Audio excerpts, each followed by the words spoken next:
Warahmatullahi wabarakatuh. Saya Mbak Yayuk, pemilik sekaligus host di channel ini yang akan membawakan kisah nyata untuk kalian semua. Tolong anggap cerita ini hanya sekedar hiburan dan pelajaran saja.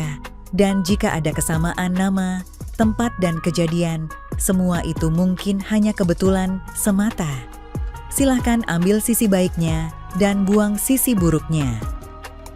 Oke, selamat menikmati vlog dan kumpulan cerita dan kisah nyata dari saluran Mbak Yayuk. Subscribe dulu biar sama-sama enak. Nah, sebelum mulai ceritanya, mari perkenalkan dengan tokoh utama dalam kisah ini, tapi semua nama akan disamarkan demi privasi. Ayu adalah anak kedua dari 3 bersaudara yang semuanya wanita. Umur Ayu sekarang 24 tahun dan ternyata Ayu sudah menikah pada usia 21 tahun. Memang terbilang cepat untuk usia segitu. Rani kakak pertamanya juga sudah berumah tangga, namun masih tinggal dengan orang tuanya. Ibunya sendiri sudah tiada sejak adik Ayu yang paling kecil bernama Laila berusia 2 tahun. Sehingga sang ayah menikah lagi, namun tidak memiliki keturunan. Sementara Laila, adik Ayu yang usianya 20 tahun, sedang merantau di kota.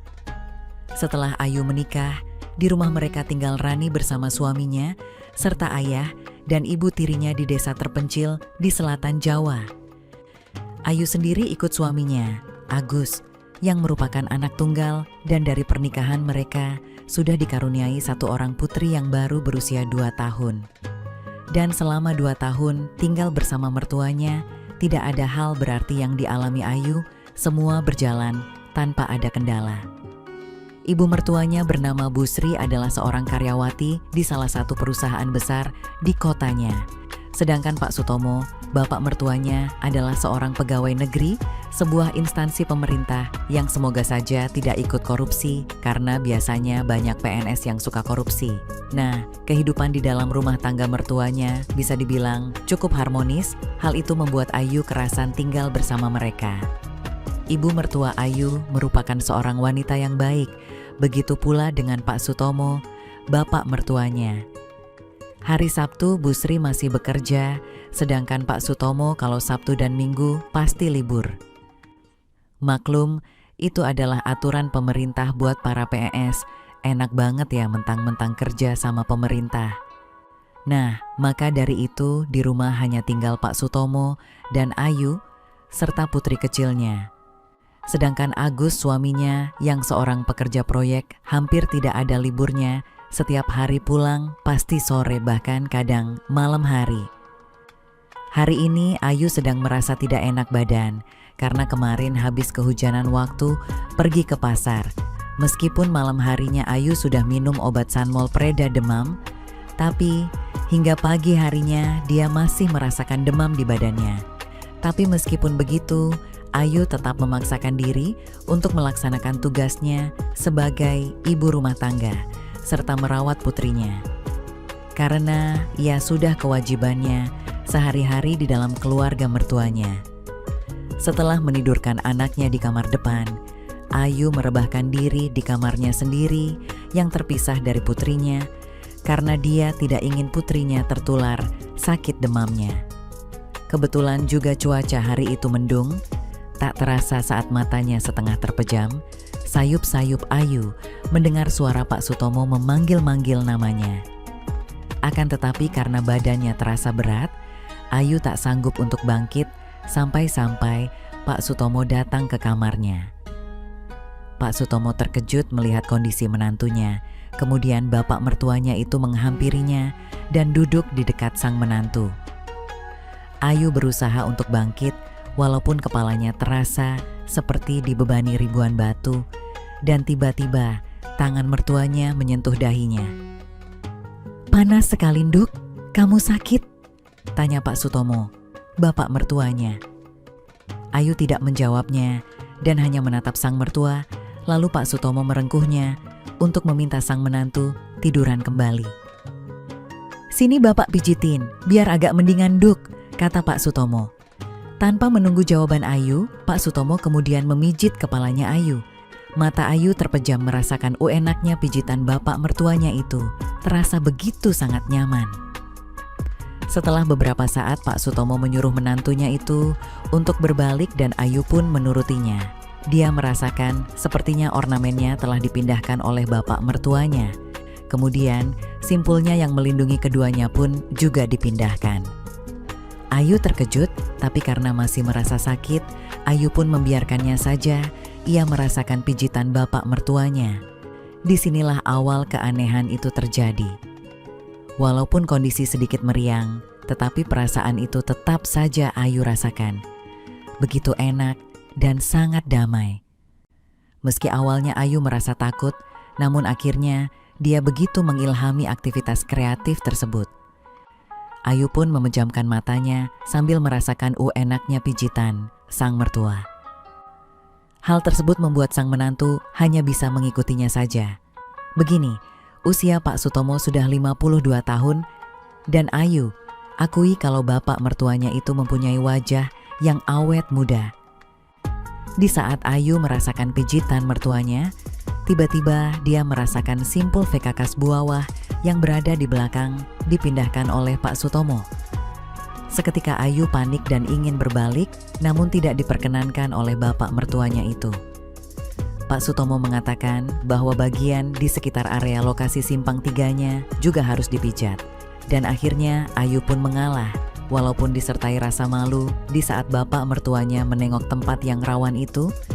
Jujur, yang ada di dalam benak Ayu tidak ada prasangka lain selain dia ingin dibantu pijat olehnya. Setelah beberapa lama, Pak Sutomo akhirnya menyudahinya dan Ayu diberi obat demam Sanmol untuk segera diminum. Kemudian Pak Sutomo meninggalkan kamar menantunya. Sebelum tidur, Ayu memutuskan untuk pergi ke kamar mandi dan setelah meletakkan tangannya di area lokasi simpang 3. Ternyata Ayu merasakan ada yang aneh. Dia tidak tahu kalau pijatan bapak mertuanya tadi akan berdampak seperti itu. Ayu tak mampu berpikir jauh, dan setelah selesai dia memutuskan untuk tidur di kamarnya. Sore itu, dikala hujan gerimis, Ibu Sri mertua Ayu sedang tugas di luar kota. Sementara Agus tadi memberi kabar kalau dia sedang meninjau proyek dan pulangnya bakal lusa, sementara si bapak mertua hanya di rumah. Setelah hampir seharian Ayu tidur, dia merasa agak mendingan, mungkin karena pengaruh obat demam Sanmol yang tadi diminumnya. Merasa agak mendingan membuat Ayu berani untuk mandi, walaupun tetap harus dengan air hangat. Selesai mandi, Ayu mengurus anaknya hingga jam 7 malam, di mana anaknya tertidur kembali. Tiba-tiba Ayu mendengar suara Pak Sutomo dari ruang TV memanggil-manggil namanya. Ayu pun bergegas ke sana. "Gimana keadaan kamu, Nduk?" tanya Pak Sutomo. "Udah agak baik kan, Pak?" jawab Ayu singkat. Kemudian bapak mertuanya itu meminta Ayu membuatkan segelas kopi untuknya. Tak berselang lama, kopi tersebut Ayu hidangkan di atas meja di depan bapak mertuanya. "Terima kasih, Nduk.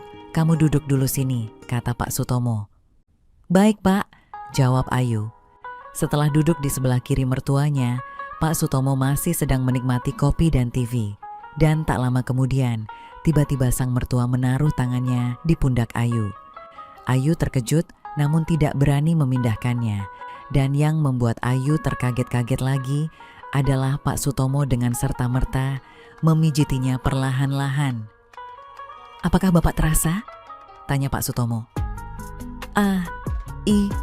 Iya Pak, enak sekali," jawab Ayu sambil tersenyum. Meskipun tanpa diminta, Pak Sutomo terus memijatnya. Mereka berdua membisu sambil menonton TV acara Ivan Gunawan, Pagi-Pagi Ambyar. Lama-kelamaan, perasaan aneh itu kembali menyelimuti perasaan Ayu lagi. Dia merasakan sesuatu yang sangat berbeda, yang mana itu tidak Ayu pahami perasaan apa. Namun, Ayu merasakan bulu kuduknya miring kinding memang. "Makdek." Ayu tersentak kaget karena tiba-tiba saja muka Pak Sutomo sudah berada di samping kanan jenjangnya. Seketika Ayu meliriknya. dan ternyata wajah bapak mertuanya begitu sangat dekat sekali. Saking dekatnya Ayu, hingga merasakan suasana aneh yang mempengaruhi ingatannya. Namun entah kenapa Ayu tidak mengelak ataupun takut sama sekali. Namun justru keanehan itu ia rasakan begitu sangat indah, hingga hal itu tanpa Ayu sadari malah menyandarkan kepalanya yang seakan memberikan izin kepada bapak mertuanya untuk meneruskan kreativitasnya. Sedetik kemudian, tak terasa Ayu memejamkan mata dan mengilhami setiap perhatian mertuanya saat mencelefotnya. Keadaan itu terus membawa Ayu entah kemana yang dia rasakan seolah tanpa beban tersisa. Pikirannya seakan buntu dan tak dapat berpikir jernih lagi. Yang dia tahu hanya ingin mengikuti setiap manuver kreatif dari mertuanya. Meskipun sudah pernah cukur-ukuk dengan Agus suaminya, namun keadaan yang seperti itu merupakan pengalaman yang belum pernah Ayu rasakan seumur hidupnya. Suasana yang diciptakan Pak Sutomo pada menantunya membuat Ayu di antara takut dan nyaman. Meskipun masih terus mencelefotnya, namun bapak mertuanya juga masih memijat kreatif menantunya dengan seksama. Dan tak lama kemudian, Ayu merasakan tangan Pak Sutomo menuju simpul verkakas kreatif yang ada di depannya. Setelah sukses, Pak Sutomo kembali memijatnya dengan kreatif. Semua itu Ayu rasakan begitu sangat luar binasa. Perlahan namun pasti, Pak Sutomo memperteli itu apanya anu menantunya dengan tanpa permisi. Seketika Ayu terkaget, lalu berusaha menggeserkan tangan mertuanya dari tempat itu. "Sudah, biarkan bapak pijat di sini agar kamu lekas baikan," kata Pak Sutomo dengan serius memijatnya di anu apanya itu menantunya, karena pengaruhnya yang sangat mengganggu, sehingga Ayu urung memindahkan tangan kreatif mertuanya.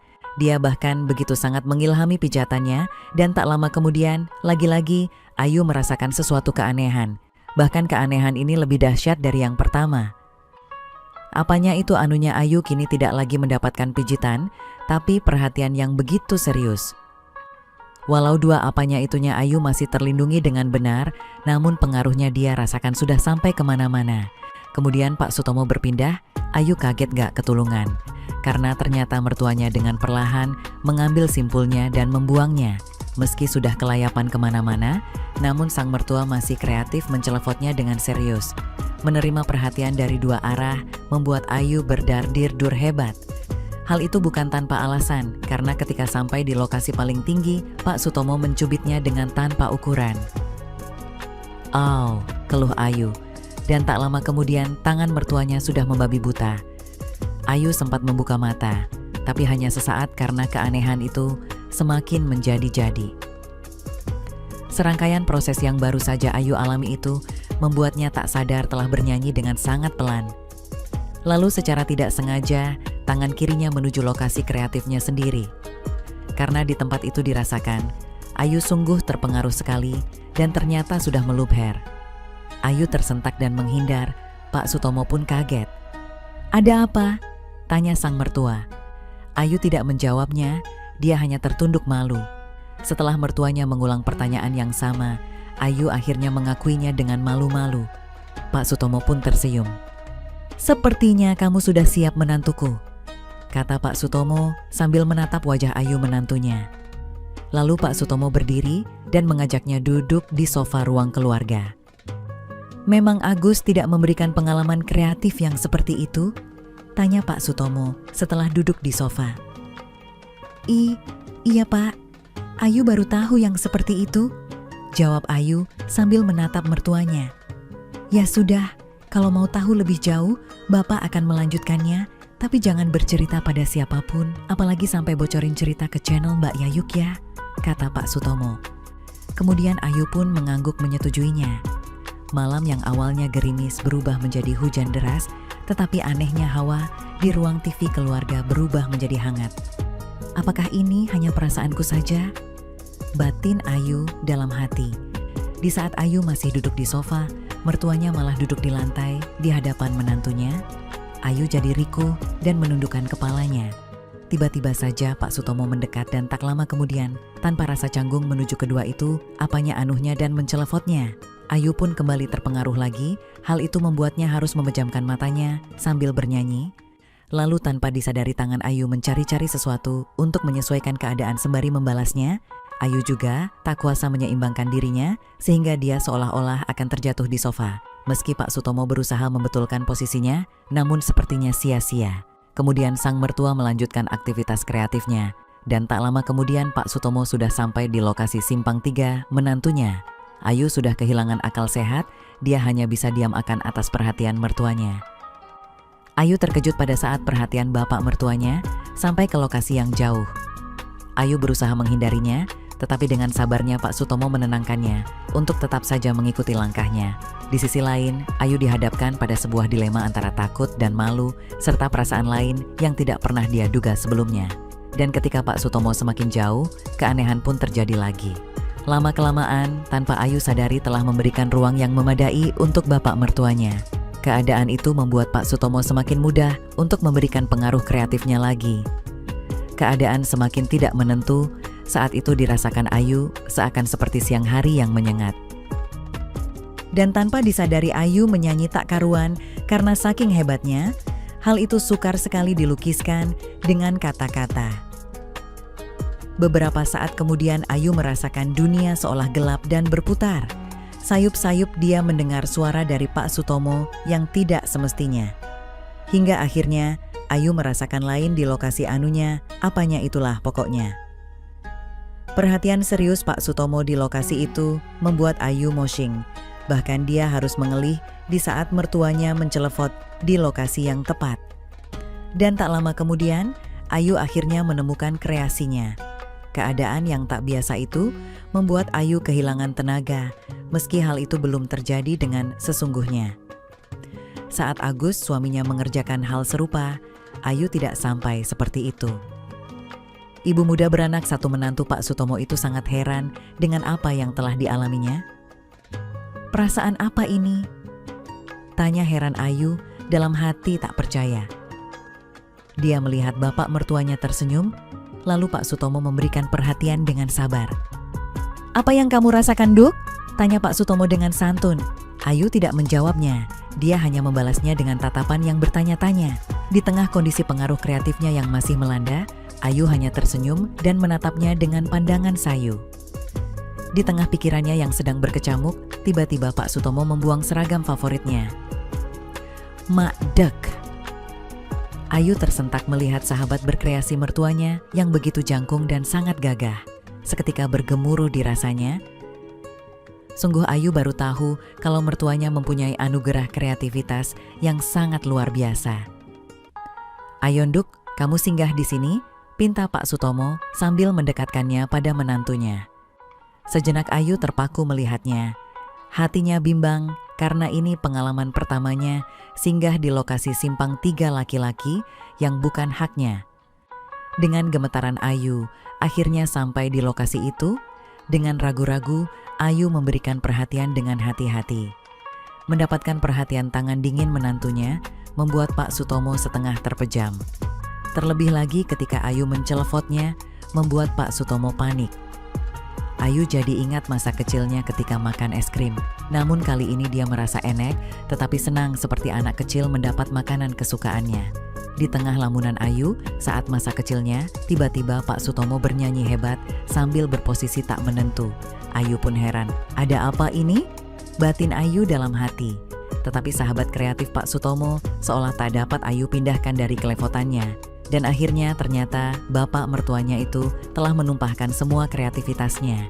Sontak Ayu terkaget karena begitu banyaknya yang Ayu terima, membuatnya hampir saja tersedak. Hal itu dengan terpaksa Ayu pun harus meminum semuanya tanpa tersisa.